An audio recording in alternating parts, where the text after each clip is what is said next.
But tell me about the short story that you have written, because really, if you haven't read it, it is absolutely beautiful. No, it really is. It's completely beautiful. And I wondered, you know, it's sort of relevant with what you're saying about commissions or being asked to do things. When you're asked to write something and you're given a word elsewhere, is that a very different, does that set up a different process for you? Makes me very suspicious. I never trust the stories that I write for a commission, because they feel artificial somehow, which is not. I mean, you know, obviously you get things from all over the place, and I've had elsewhere. I think I've used elsewhere as a title. It's quite a you kind of thought. Actually, the title of the story isn't elsewhere, because I think because there is an elsewhere story, but yeah. You just kind of hope that if somebody gives you a subject that's good enough and broad enough and wide enough, like elsewhere, could be anything, that it's possible to do the story that you would have wanted to do, or the whatever that you would have wanted to do, and you're not just, you know, coughing something up according to a deadline. But I do worry about those stories maybe more than I would have to. But I mean, I always wanted to do a story about...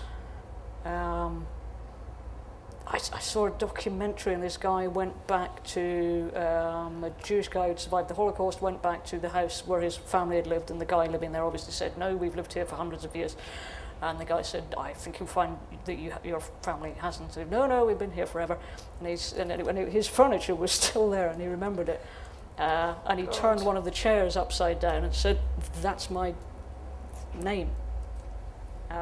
And they've marked the furniture, and in the story, a family has disappeared, and they've marked absolutely all of the furniture everywhere in this guy's house. There's the name of the people who are elsewhere.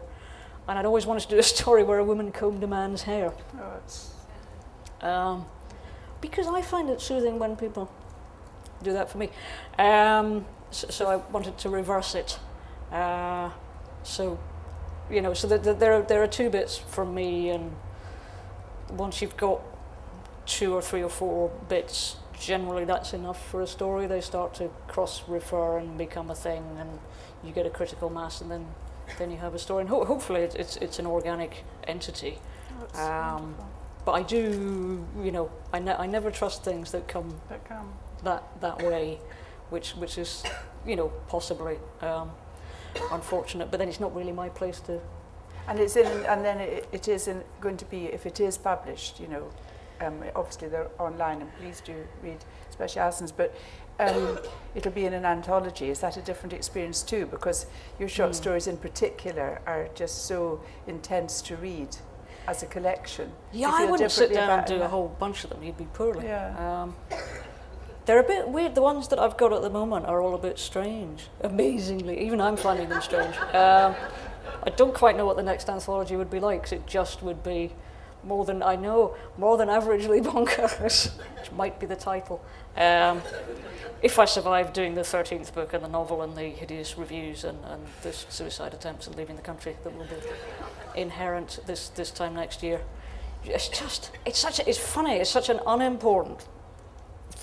You know, I believe in literature, and I believe in the power of literature, and there should be books, and they shouldn't be electronic, and you know, it's a huge thing, and it's a human thing, and it's an important thing. My own part in it, I can never take all that seriously, and it's, you know, it's not a big deal. Nobody's going to die, but you do worry a lot about your novel while you're building it. There's like this weird, having been lately waiting in the wings a lot more, and talking to a lot more actors. I don't think anybody likes the waiting in the wings thing, but it's mainly that you wait in the wings for sort of a year and a half, and then there's this brief thing that you miss, which is sort of the performance part. You never really get to get that bit, because it's so sort of broken up and distant and everything. It is just like waiting to go on for a year and a half. It's a bit tense. But then you have the book forever, although you don't read it again.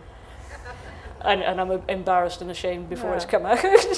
But you know, I just try and keep as far away from it as possible, and just do the next thing. And reading, as you know, you're a reader, which many people all through the world are.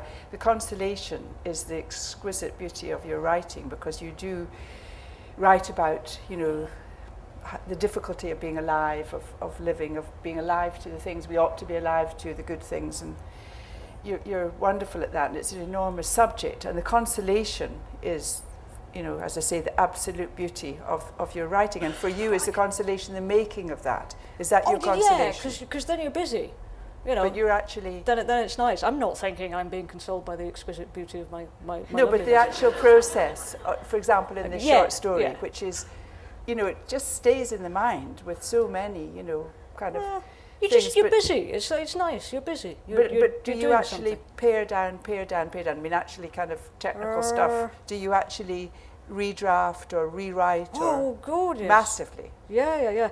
Although it tends to be layering up, actually. Right.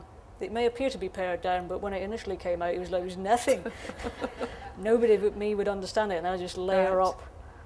That seems to be the way more and more it's going. I think I kind of run at it very quickly now, and then layer it up so that anybody on God's earth other than me would understand it, and then layer it up a bit more, and then polish, and then trying to make it musical. But no, there's huge amounts of rewrites, and then you're reading bits of it out loud, and I hear it in my head anyway.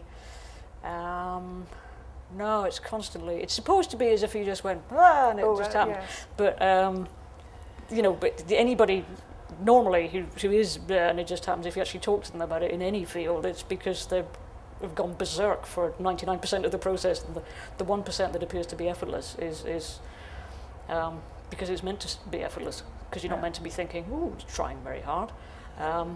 That's the hardest thing, to take the strain from something, isn't it? It's like a painting. Or so hopefully it appears to be. But it's nice to be busy. It's nice to be doing something, and I get paid for it, and that's nice. But no, if something seems to have gone well, or I've mended a horrible problem, that's quite nice. Most of it is catching things because they're falling, or there's a break somewhere, and you're desperately trying to hammer two bits that don't seem to want to glue together. And you're just solving these problems that nobody else knows about or cares about or would want you to tell them about. And you spend all day going, oh God, page 153, 2 weeks ago, I was not well, my nervous start meant I wasn't eating and I wasn't sleeping. And I'd had too much caffeine to get through the fact that I wasn't eating and sleeping. And page 153 I was in a small brown London hotel room, waiting for about 3 different phone calls, and I hate waiting. I was bonkers. I truly was just demented. Basically because of page 153. Which, when you see it, if you meet it, hopefully, won't be page 153 because the pages move, but around about. It's the page of doom. It's like the middle of the book, and it's one of those books that just really goes, downhill slope. But that bit is like you're trying to push it down so it'll go down. Oh, God in heaven. Nobody cares. You're going out, and you know, in London you meet other people, so what have you been doing? Oh, I've been writing my novel. It's like you can't tell that to any, you know, everybody's writing a novel. What have you been doing? Writing a novel. But the struggle is the thing, isn't it? Is that not the thing that keeps you doing it? So probably. Yeah. I don't know. Playing with people that you made up is the thing, and being with people that you want to be with. Yeah. Considering it's a big bag of freaks, but you know, that's the people that I want to be with. Always wanted to run away and either be I wanted to be a travelling player with, you know, a van with the horses, and you would go and go "Hata" every night, or you know, lower ambition circus freak, but then you need skills, and I don't have any. So just the kind of freak that people stare at. You could have nails driven into your feet. Like now, I could have nails driven into my feet, and I could pull them out. That would be about it. I could just about juggle, not very well. But you started in the theatre. I did. I was a theatre studies and drama student because I liked. It's funny actually. I went back. Does anybody remember an actor called Alan Howard? You'll be glad to know he was alive and well and looks very much the same. I went when I was about 11 to go and see the Royal Shakespeare Company when they were on very good form, and two people walked out on stage, Richard Pascoe and Alan Howard, and I can't remember who spoke first, in Ostrovsky's The Forest, which is a very nice play. And it's one of those times when you suddenly think, oh, I knew it could be good. I knew it should be like that. And it's just that thing of watching human beings. This is why I don't like reality television, and I don't like stuff, it's not reality.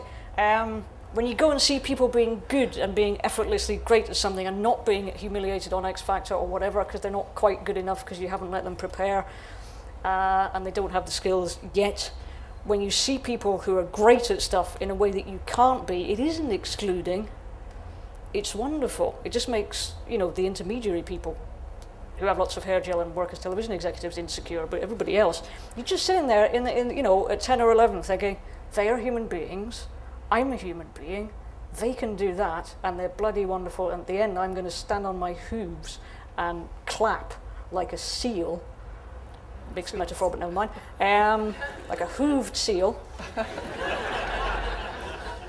Hey, some of you didn't notice. We weren't listening.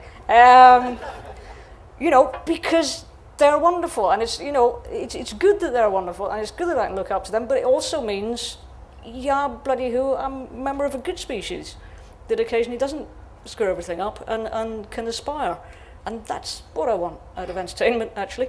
And I got to go and say to Mr. Howard, actually, you're part of why I'm a writer, because the way that it goes in when somebody says it proper,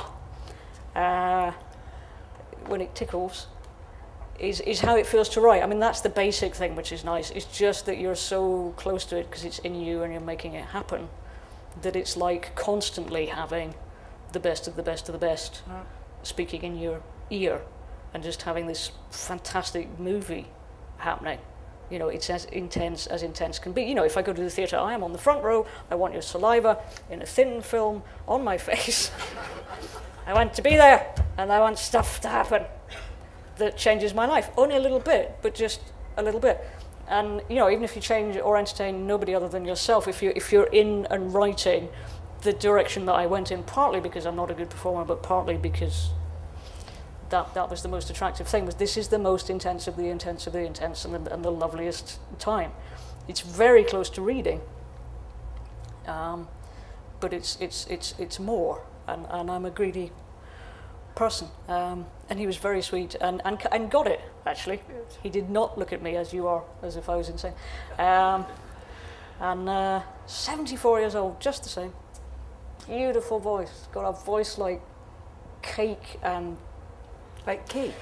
Yeah, like really good cake and somebody sort of rubbing your knee in a good way.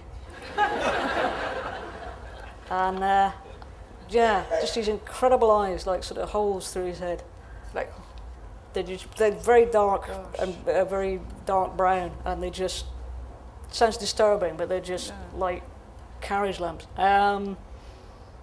Great guy, and he's still doing it.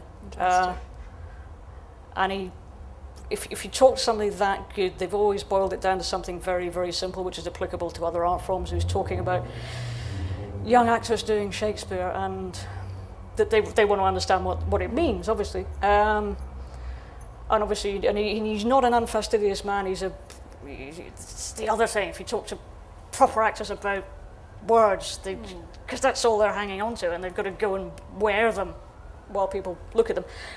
So they do care. But he was saying, yes, you understand what it means and everything. But the thing is that you have to say it in such a way that somebody else understands it. It's about the other people understanding it. It's actually not about you understanding it. It's about the experience that they have, because they've paid money and they've turned up. And that's kind of the gig with everything. It's actually, that's the miracle. It's not about you, it's about them. So the fact that you're having a great time is sort of irrelevant. And actually the best time you could have is to not be there, so that other people can do it. And that's what you got with his performances, is that it's just this generosity. It's like, I'm here to give you this thing. And with Shakespeare, up to a point, you can say it and it will tell you what it means, because it's just really good. Yeah. Not to be anti-intellectual, but it's a machine that's very well designed.